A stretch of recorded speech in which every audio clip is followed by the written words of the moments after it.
Hi, Alison. Great to see you. We're coming up to a very important election on the 29th of November.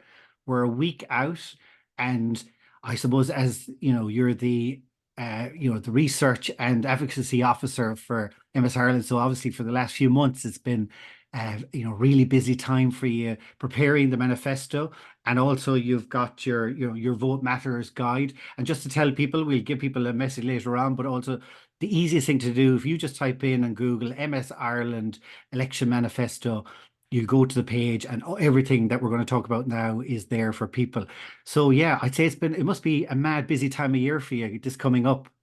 It is. It's never quiet, but no, it's Yeah. fantastic. And they do say that a lot of votes are won or lost in the last week. So it's great to have this opportunity this week to get this out and to make sure that people are advocating for themselves and for their community. I know, and I was just reading about it. So, I mean, it's targeted to people. So it's people to talk. When people call at the doorstep, it's like a prep sheet for them, but also to educate, I suppose, our TDs and potential TDs about what needs to be done. And I just was looking. You've got a huge list already of TDs signed up, haven't you? Absolutely, yeah. We've had fantastic engagement so far, and that's down to, I suppose, the community that have been really buying into the process and really utilizing the tool because, as you say, it's not just a tool for the community to use on the doors. That can be a very kind of overwhelming, I suppose, couple of minutes when someone is knocking on your door and you're in the middle of dinner. So it's really great to have that really comprehensive list of questions to hand, but it's also for the TDs to really buy into our message and to get behind us in the way they have historically, in fairness, but just to have that on paper this time around. How many would you have signed up already at this stage? We're getting close to 100 at Wow. the moment, so we're hoping to have an improvement over the weekend as well. And we've had, I suppose, fantastic engagement on social media from those who signed too. So if anyone is kind of late signing up or wishes to do so, it's all on our website. So I suppose could we let people know like why is it important? Like so an election manifesto, like what does it entail and why is it important? Absolutely. So we only get this opportunity every 5 years with regards to a new programme for government. And this manifesto really highlights the critical issues that are facing the 10,000 people and 10,000 families that are affected by MS in this country. As I said, this is not just a tool for constituents to use on the door to, I suppose, enable them to get commitment from their local representative. It's also for the candidates to prepare them. So when they go to the door of a family who they know are affected by MS, that they're prepared to have that commitment to that family, and I suppose that family are then able to hold them accountable should they be elected into office. And I suppose by providing those kind of clear, actionable questions, it makes the process very straightforward for both candidates and constituents, so that it becomes a really kind of meaningful two-way exchange on that doorstep. Yeah, could you just go through it? So there's the election manifesto, then you've got the your voter matters guide. There's also then from the point of view of people that are election TDs or potential TDs, they've got would you call it a manifesto to sign? Could you go through the different elements of it just to let people know? Yeah, no problem. So in terms of our own manifesto, we've tried to be as kind of broad brush as possible. So the first kind of, I suppose, this is all very much based in data collected for our community. I suppose I'm a big believer in nothing about us without us. So all of this is based off the My MS My Needs survey, which we ran in January of last year and launched in May of 2024. So we're delighted to have that data going into an election cycle, Hmm. so we could really be informed by what the community were looking for. So the first thing that was kind of highlighted to us was around disability payments, especially in light of the cost of living crisis that we're currently facing, and the unique kind of financial implications of living with MS. So this includes direct costs like mobility aids, but also indirect costs such as maybe having to give up or reduce employment due to impacts of MS. So that was something that was really highlighted to us throughout. We also had the issue of kind of medical cards, and the restrictive process and criteria around that was highlighted in a big way throughout our data. And it was something that we wanted to put across very strongly to our candidates this election cycle to ensure that they're taking this into account going forward. In terms of employment, the piece around employment then was around the I suppose retaining but also gaining employment for the MS community. So things like vocational rehabilitation, and I suppose other pieces there, I suppose policies, flexible work options. Those are all really really important to enable the MS community to engage meaningfully in the workforce.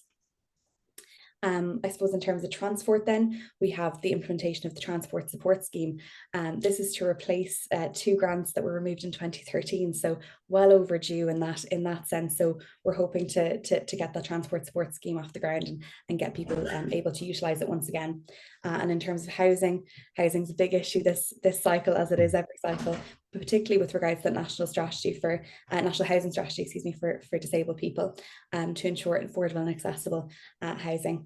In terms of neurorehabilitation services, we've been very strong advocating in this area this year and the years before. So the regional disparities around neurology service and neurorehab and full implementation of the neurorehabilitation strategy is a key part of this manifesto. And something else that we found that was highlighted to us from our community, but also I suppose through kind of social listening, was the lack of data that we have on a general basis around the MS community. So we can run a survey like this every couple of years to try and gauge numbers and try and gauge issues. But what would really be useful for the community as a whole is an MS registry.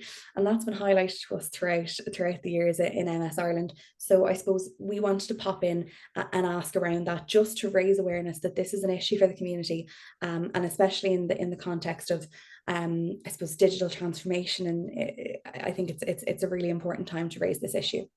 I would say it's very important. Even the other day, I was at it was a Czech presentation with the ICA, and several people in the room had connections with people. It was people in the room with MS, or they had family members. And every time I do that, you go anecdotally. We have the figure. I would say it's a conservative figure of 10,000, going on the fact that every time you're talking to people, everybody knows people who have MS. So I would say that would be very important, because the figure, I would guess, is a lot higher actually than that figure. I would say it's a very conservative figure, but it's all we have to go with. And I suppose we're very conscious of sticking to data when we're using figures like that. So we can only work with the data that we have, which we know isn't correct.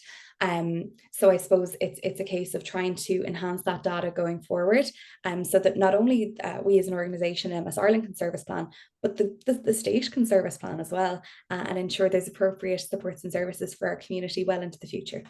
Exactly. So, for the next, I mean, there's a week to go, and as you say, it's probably peak time now. So, from the point of view of, people with MS, there's going to be people calling to their doors. How can they help us? What is what should they do now from the point of view? So, I suppose it's checking out the manifesto, because we've just hit on it there, but there's so much more detail when you go to it on our website. So, what would you recommend first for people with MS or family members or anybody like that? How can they help at this stage?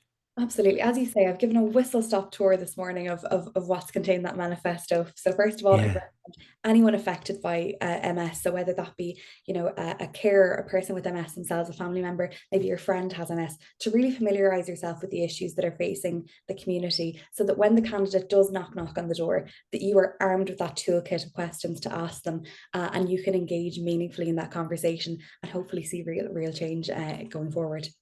And in the other group, I suppose, then what message would you send to candidates and to the public?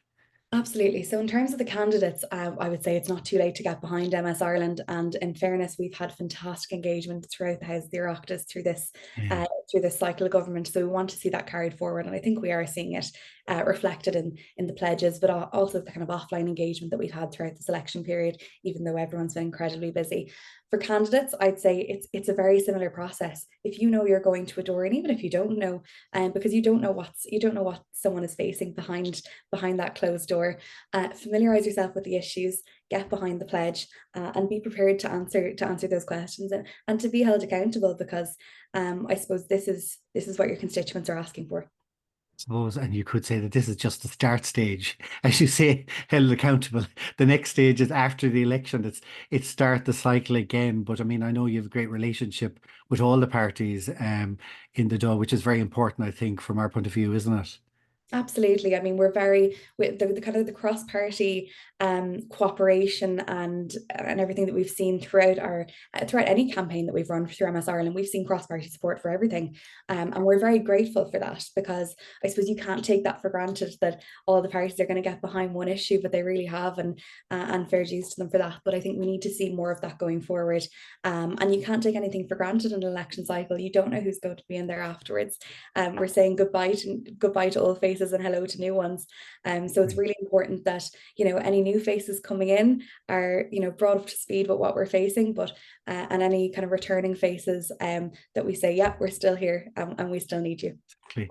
And all the information again, I mean, our website is ms-society.ie, but the easiest thing to do actually just type in MS Ireland Election Manifesto, the Your Vote Matters guide. They're downloadable. The pledge is downloadable. All the information is there. And I would recommend anybody that's interested in this topic to go onto it because, as you say, it's all based on research over the last number of years. So there's some great information. So I'd really recommend it, people. So thank you so much for that, Alison. And best of luck for the rest of the week. It'll be a busy week.